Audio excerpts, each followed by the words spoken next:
Do you want to be able to create more financial freedom in life, but also do you want to be able to have more fulfillment and meaning in life as well? Because I feel like far too many people are making a compromise. They're really making sure that they want money and their success and their achievement, and they're going after it, but they're making the compromise. And I think we see this all the time as well, where someone climbs the ladder of success, but the problem is that they're making a compromise and maybe they're losing the relationships. They don't have great marriages. They don't have great connection with their children. Maybe they're out of shape. Or the people on the other side of the pendulum that feel like they have this spiritual connection and they're doing great work, but the problem is their work's really not getting out into the world and they're not creating the actual financial stability of themselves that I believe best actually gives them the foundation to do greater work and to really create greater impact. And when I ask you, do you want to be able to create financial freedom and have great fulfillment and meaning in life? It sounds like a silly question, doesn't it? But why? Why do you not have that if it's something that you've really wanted? Because I want to share with you in this episode 3 profound insights that have happened for me that I truly believe have helped me be able to create financial freedom, but also to be able to give me a much greater sense of fulfillment and meaning. Now, don't get me wrong, I'm not perfect. That's not what I'm trying to get across right now. But I feel so much more at peace and harmony and feeling like I'm actually really being able to get there as well, which is why I want to share this with you, because I feel like we're all on this path and I want to be able to share what has been profound for me to hopefully transmit and get this message across for you to be able to apply it in the way that needs to be applied for you into your life. Because I've swung on both sides of the pendulum of being hyper-focused on just doing everything I possibly could to be able to make money and thinking that was a be-all and end-all and that was going to make me happy, to swinging to the other side of the spiritual side of things, unfortunately, where so many people fall into the traps of, oh, we don't need money, and kind of going more of the aesthetic route of just renouncing that side of life. And I don't think that's true. I think there is a golden mean. I think there is really a middle way, a place where we can hold both of those to best be able to actually give ourselves what we need so that we can best serve others. And why I feel so confident in sharing this with you today as well is because I've been able to do this for myself, but thankfully it's very much leaning on mentors too, fantastic human beings, fantastic mentors and friends of mine, 1, Sharon, and 2, John, that I'm going to share with you in this episode. The first insight that was profound for me was that true freedom is downstream from financial freedom. And being able to be in a place that best sets us up to be able to serve and to be able to get to the freedom that we're really looking for as well.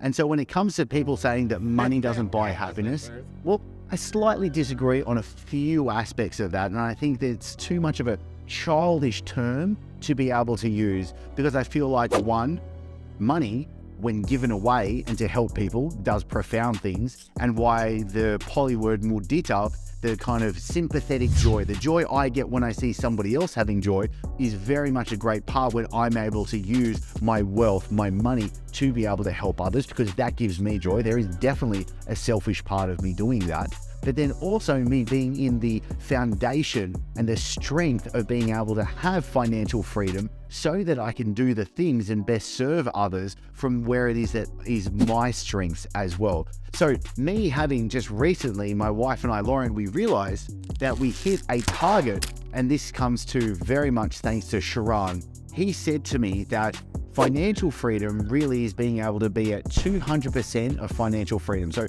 200% of your passive, or what I call even semi-passive income, is being able to pay for the expenses for you to live. So we have a 200% of what it costs for me and my family to live coming through passive and semi-passive income. Now, the funny part of this is most people think, oh, well, great, you can just go sip pina coladas and sit on the beach. Look, I lived in Bali for 9 years. I don't drink alcohol, and I'm working more now than I was when actually running the last company. But the reason is because I feel so aligned and I'm in so much joy of what it is that I'm actually doing. It's not about not working. It's about doing the things that best light you up and then best serve the world at the same time. So that's why I ask and I urge and I prod you just a little bit right now when it comes to, are you doing what you are needed to be doing to be able to create that sense of financial foundation, whether it's 200% financial freedom or whatever it is, but it is literally that sense for you to be able to have that security, that foundation, that ability then to be able to move on and do what it is that you need to do to better serve others. The second insight comes from a very, very amazing human being, John Jan, a mentor and friend of mine. And that is really that wealth gives you ownership, gives you more of a control over a very, very precious commodity, and that is time. And I want to be able to share something with you that John recently wrote that I think is really to the point with this. Oftentimes, it's more about what the money gives you, time. Time is the world's most precious commodity, and really what defines wealth is time. Wealth is how much time you have before you have to become a slave to the money story again, going out and earning income somehow. And my level of wealth now, which I sincerely hope you experience sometime, is total wealth. That is, I have enough wealth that I never need to work again if I don't want to. If you're creating a vision of a life you want to create, put this in there. With wealth comes the freedom to give your problems the time they need. It's a beautiful thing. And I want to thank John for being able to write that. And there was a clip of a longer post that he wrote, but I wanted to get to the point of what I think is so important for you to be able to pick up with what John's putting down there as well. Because for me, what I take from that is really an important question of, number one, are you creating that machine that is able to give you the power to then have greater capacity and, dare I say, even control of time? Now, the third insight is a model that I've been working on recently within myself. I've used it with partners, I've used it with friends and colleagues, I've used this and briefly discussed this on a couple of recent podcast episodes as well. But it comes down to these two models. And this is where I feel like I was off kilter.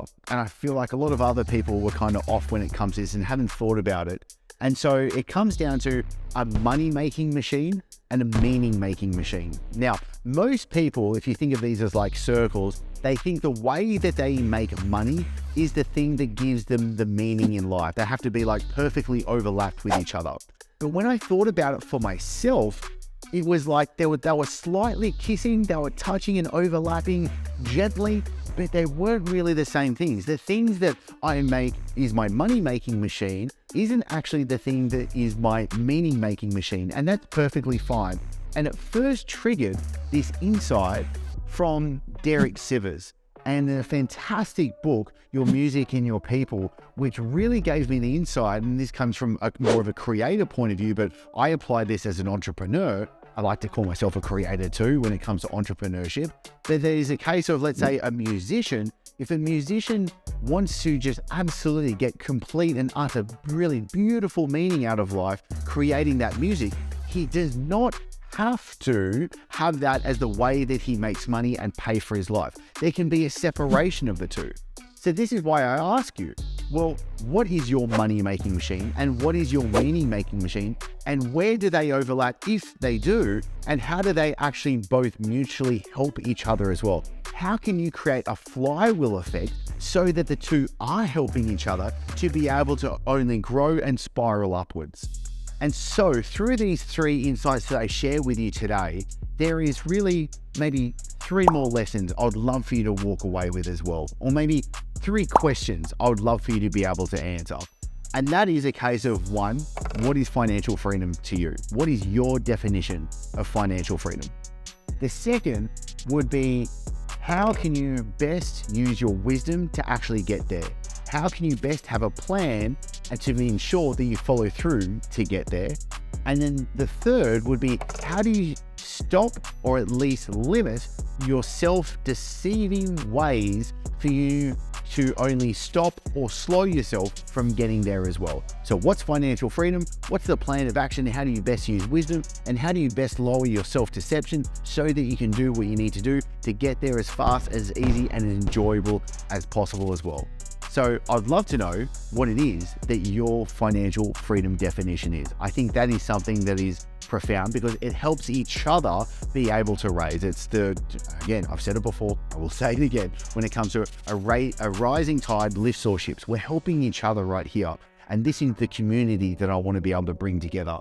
So what is your definition of financial freedom? Comment below, leave a review, somehow put a note in a carrier pigeon and send it on to me. I want to be able to know that because I very, very much appreciate your time and attention of joining me today. And I'm very, very much looking forward for you joining us in the next episode. So whichever platform, if you're joining me on YouTube, whether you're listening to me on the podcast, whether you're just listening to me because you're standing out on the front of the street somehow, I want you to subscribe. Make sure that you're following through. Make sure that you're following this show because it would be a bummer if you'd missed out on all the great stuff that's coming your way. And again, thank you so much for being here. I'll see you in the next episode.